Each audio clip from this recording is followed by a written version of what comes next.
Assalamualaikum warahmatullahi wabarakatuh. Kami dari kelompok 2 akan membahas tentang Applied Environmental Economics (AEGIS) Approach to Cost Benefit Analysis, yaitu merupakan tugas mata kuliah Ekonomi Sumber Daya Alam dan Lingkungan 2. Adapun anggota kelompok kami yang pertama ada Andi Mulia Putri Lestari dengan NIM A0112011094. Yang kedua ada Aulia Rizka dengan NIM A0112011022. Yang ketiga ada Cynthia Prilia Sari Kartini dengan NIM A0112011083. Yang keempat ada Nur Hikmah dengan NIM A0112011052. Yang kelima ada Ratna Lundini dengan NIM A0112011013. Untuk materi selanjutnya, saya persilahkan kepada Ratna Lundini. Baik, terima kasih. Jadi yang pertama itu sifat nilai paradigma yang berbeda. Beberapa tahun terakhir telah melihat pertumbuhan rekayasa rencana di masa di mana apa yang disebut disiplin baru seperti ekonomi lingkungan atau ekologi telah menjadi terkenal. Namun meskipun judul-judul ini menarik pada dasarnya, judul-judul tersebut tidak menunjukkan penyimpangan yang radikal, melainkan kembali ke prinsip-prinsip dasar dan domain ekonomi. Ini adalah salah satu prinsip dasar yang mendasari penelitian ini, yaitu asumsi bahwa nilai dapat diukur dengan preferensi individu.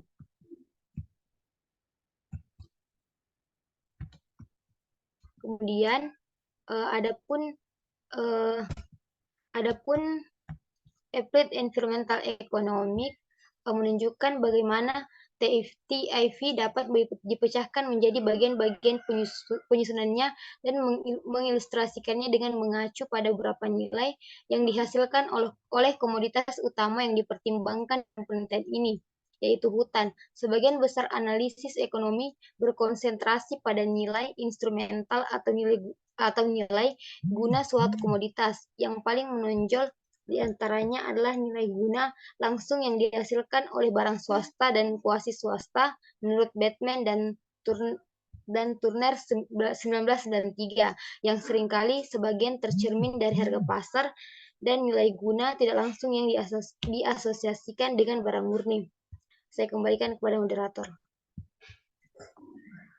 Baik, untuk materi selanjutnya saya persilakan kepada Cynthia Prilia Sari Kartini.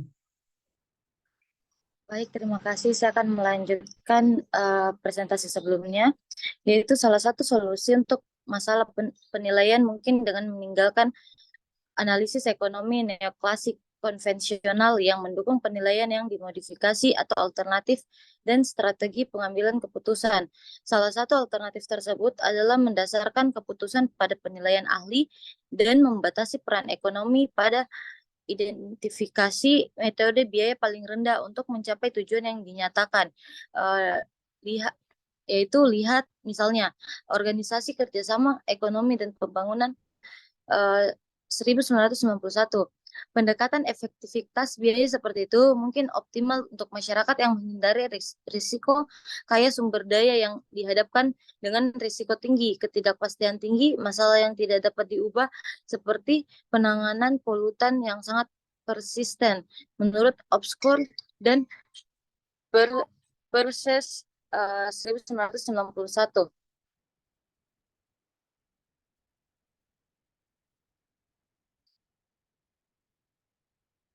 Selanjutnya pilihan antara ekonomi ekologis dan lingkungan ini dapat dicirikan sebagai pilihan antara prinsip dan pragmatisme.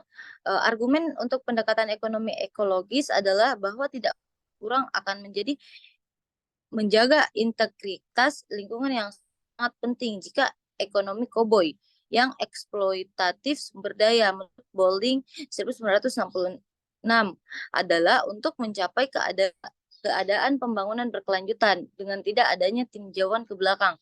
Tidak mungkin untuk mengetahui yang mana strategi ini kemungkinan besar akan mempengaruhi arah pertumbuhan ekonomi yang saat ini tidak berkelanjutan.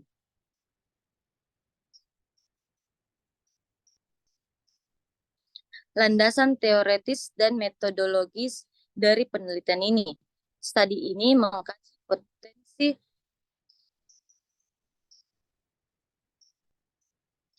Studi ini Studi ini mengkaji potensi ekonomi untuk konversi lahan dari pertanian konvensional menjadi hutan serbaguna di Wallace.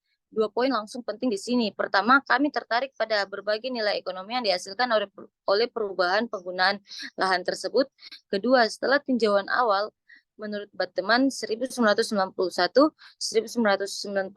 telah menjadi jelas bahwa risiko skala besar yang tidak dapat diukur atau ketidakpastian bukanlah faktor utama dalam analisis semacam itu. Mengingat hal ini, penerapan paradigma CBA tampaknya dapat dipertahankan. Oleh karena itu, tujuan akhir dari penelitian ini adalah untuk menyediakan alat analisis kebijakan. Namun sementara kerangka CBA teoretis dari penilaian ini konvensional, cakupan aplikasi dan metodologi yang digunakan inovatif dan unik. Terima kasih, saya kembalikan ke moderator. Ya, baik. Untuk materi selanjutnya akan dipaparkan oleh Aulia Rizka. Baik, terima kasih atas kesempatannya. Saya akan melanjutkan pembahasan berikutnya, yaitu peran sistem informasi geografis. Salah satu ciri khas dari penelitian kami adalah penggunaan sistem informasi geografis atau SIG. Secara ekstensif selama penelitian kami, GIS umumnya didefinisikan sebagai sistem untuk menangkap, menyimpan, memeriksa, mengintegrasikan, memanipulasikan, menganalisis, dan menampilkan data secara spasial dirujuk ke bumi. Dari perspektif organisasi, GIS biasanya melibatkan perangkat keras komputer, perangkat lunak, data, dan personel operasi. Next. Penggunaan GIS dalam ekonomi lingkungan merupakan inovasi yang relatif baru dan dalam banyak hal aplikasi mereka tidak bisa lebih terlambat. Asumsi yang tidak realistis, implisit, atau sebaliknya yang dibuat oleh para ekonom untuk mengimplementasikan analisis mereka sering menarik komentar kritis. Tetapi GIS menyediakan sarana untuk menghindari banyak penyederhanaan terburuk. Penerapan GIS telah terbukti bermanfaat melibatkan teknik penetapan harga yang bertujuan untuk mengisolasi pengaruh karakteristik lingkungan terhadap harga properti.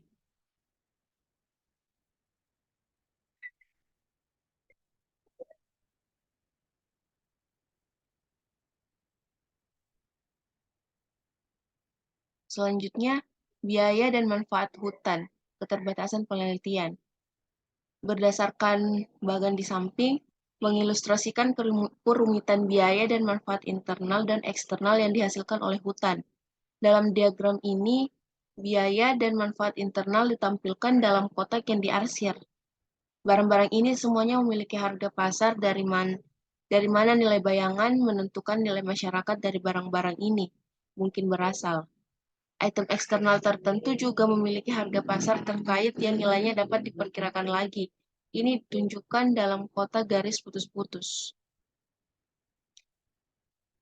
Sekian dari saya kembalikan ke moderator. Ya, oke. Untuk materi selanjutnya akan dipaparkan oleh Andi Mulia Putri Lestari. Baik, terima kasih atas kesempatannya. Selanjutnya yaitu ethical question. Dua posisi etis yang berdampak besar pada perkembangan pemikiran ekonomi adalah aliran pemikiran libertarian dan utilitarian. Pandangan libertarian yang dapat ditelusuri dari John Locke dan Adam Smith hingga Robert Nozick menekankan penghormatan terhadap hak-hak individu. Konsep mendasar di sini menyangkut perolehan properti yang adil, sedangkan utilitarianisme klasik menilai tindakan berdasarkan apakah tindakan itu baik bagi masyarakat. Dengan baik didefinisikan oleh Mill dalam istilah kebahagiaan atau utilitas. Oleh karena itu, tindakan yang mempromosikan utilitas adalah baik dan harus dinilai dari jumlah utilitas yang diciptakan. Next. Studi kasus dan sumber data. Sementara tujuan mendasar dari penelitian ini adalah perbandingan hutan dengan nilai-nilai pertanian.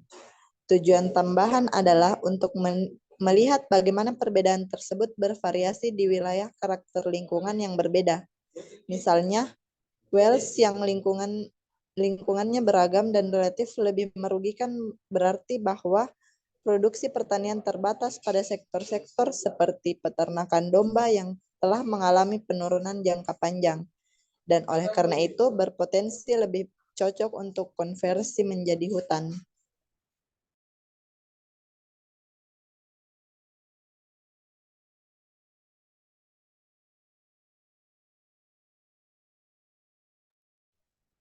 Ya, itulah tadi presentasi dari kelompok kami.